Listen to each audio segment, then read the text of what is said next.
Good morning guys. যাচ্ছি হচ্ছে গিয়ে একটু স্টেশনে চা খেতে, ঠিক আছে?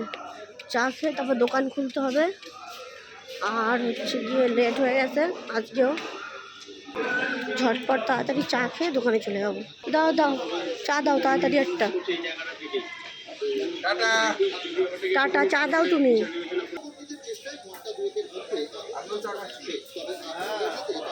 সেই সুন্দর বানাইছে আজকের চা। মাখন ফাটাফাটি হয়েছে আজকের চাটা।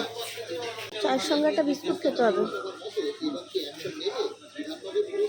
আমি যে বিস্কুটগুলো খাই সেই বিস্কুটগুলো আপাতত থাকে না, কি জানি বাবা আনে না কি করে আমি বুঝি না। আমার শুনুটাও এসে বিস্কুট পায় না, ওর পছন্দের একটাও বিস্কুট রাখে না এই জায়গায়। আগে থাকতো, এখন ওরা কী করে ভগবান জানে। গন্ডগোল করে মনে হয় বিস্কুট আনার সঙ্গে গন্ডগোল করে মনে হয় বিস্কুট আনে না। এবার এসেছিলাম এই যে লেবু লঙ্কা নিতে।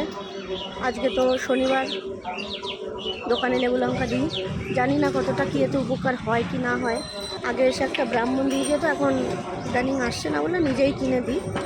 তো এতে কি হয় আমি জানি না কতটা উপকার হয়। সব দোকানে লাগাতে দেখি, তাই আমিও লাগাচ্ছি। আর কিছু বাঞ্চত আছে বাজারে, সেগুলো নজর দেয় আমার দোকানে, যার কারণে আরও বেশি লাগানো, বুঝলে?